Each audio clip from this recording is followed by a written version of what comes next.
Hello everyone, this is Shivangi. Welcome to Shiv classes. इस video में हम डिस्कस करने वाले हैं इन्वेस्टमेंट मल्टीप्लायर, निवेश गुणांक, दोनों ही लैंग्वेज में हम इसे डिस्कस करेंगे। डायग्राम के साथ इसे हम डिस्कस करने वाले हैं। तो चलिए स्टार्ट करते हैं। तो जो कंसेप्ट है मल्टीप्लायर का, गुणक का जो कंसेप्ट है वो दिया था, डेवलप किया था एफ.ए. कान ने अर्ली 1930s में। लेकिन केन्स ने इसको दोबारा से इसको क्या करा, आगे रिफाइंड करा। एफ.ए. कान ने जो कंसेप्ट दिया था मल्टीप्लायर का, किसके रेफरेंस के साथ इंक्रीज करने में, किसमें, एम्प्लॉयमेंट में, और साथ साथ direct as well as indirect. ठीक है, डायरेक्ट भी और इनडायरेक्ट भी।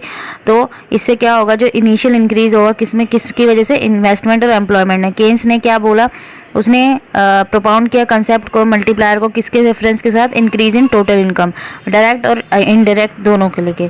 ठीक है, तो इससे रिजल्ट किसमें, ओरिजिनल इंक्रीज इन इन्वेस्टमेंट और इनकम। तो जो खान ने जो मल्टीप्लायर दिया उसे एम्प्लॉयमेंट मल्टीप्लायर के नाम से जाना जाता है, और जो केन्स का मल्टीप्लायर को इन्वेस्टमेंट और इनकम मल्टीप्लायर के नाम से जाना जाता है। अब इसकी हम डेफिनेशन देखते हैं। तो इन्वेस्टमेंट मल्टीप्लायर की डेफिनेशन क्या है कि कितने नंबर ऑफ टाइम्स जो है आउटपुट में, या हम बोले इनकम जो है इंक्रीज हो रही है, जो एक्सीड करेगी इंक्रीज इन इन्वेस्टमेंट। कि भाई हम इन्वेस्टमेंट 100 रुपये की मान लो इन्वेस्टमेंट करें, तो 100 रुपये की इन्वेस्टमेंट करने से हमारा जो आउटपुट है, या हम बोले हमारी जो इनकम है वो कितनी इंक्रीज हो रही है। और हमेशा इन्वेस्टमेंट से ज़्यादा ही हमारा जो आउटपुट या हम बोले इनकम है वो ज़्यादा होती है। तो अभी इसका नाम क्या है, मल्टीप्लायर का मतलब कितने गुना।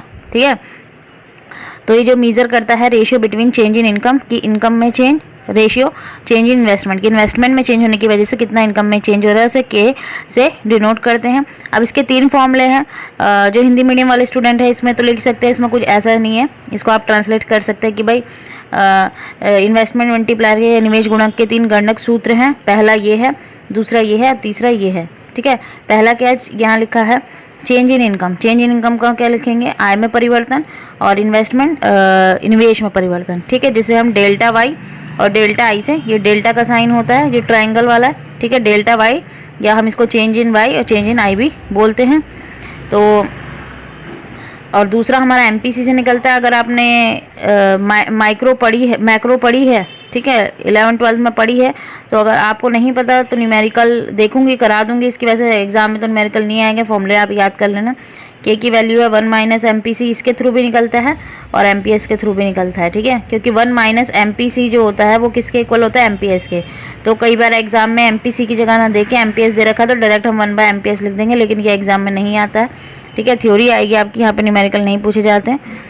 अब ग्राफिकल रिप्रेजेंटेशन हम देख लेते हैं। यहाँ पे एक्स एक्सिस पे इनकम है, यहाँ हमारा एडीएस है, ये हमारा एएस कर्व होता है। ठीक है, ये हमारी एएस की लाइन है जो स्ट्रेट लाइन है ये, और ये हमारा एडी है, एडी की लाइन है ये।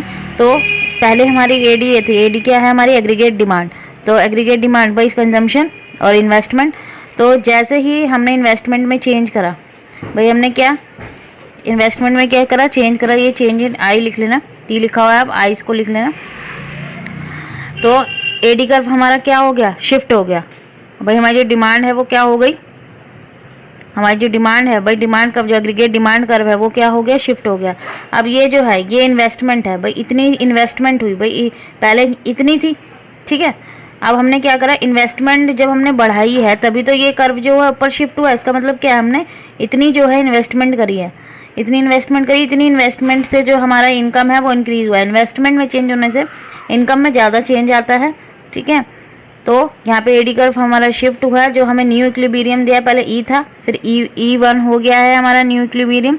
तो जो लेवल ऑफ इनकम है वो OY1 हो गया है। ठीक है, जो शो कर रहा है हमें इफेक्ट ऑफ मल्टीप्लायर की इनकम जो हमारी इंक्रीज हो गई है Y1 से। ठीक है, पहले OY थी, अब OY1 हो गई है। तो इनकम कितनी इंक्रीज हुई, Y1 से इंक्रीज हुई है। ठीक है, भाई पहले कितनी थी, पहले हमारी इनकम थी OY। ठीक है, इन्वेस्टमेंट हुई तो हमारी इनकम OY से OY1 हो गई। तो जो इंक्रीज आया है वो कितना है, ये इंक्रीज हुआ ना, ये वाला पोर्शन। तो ये पोर्शन का नाम क्या है, Y1 है।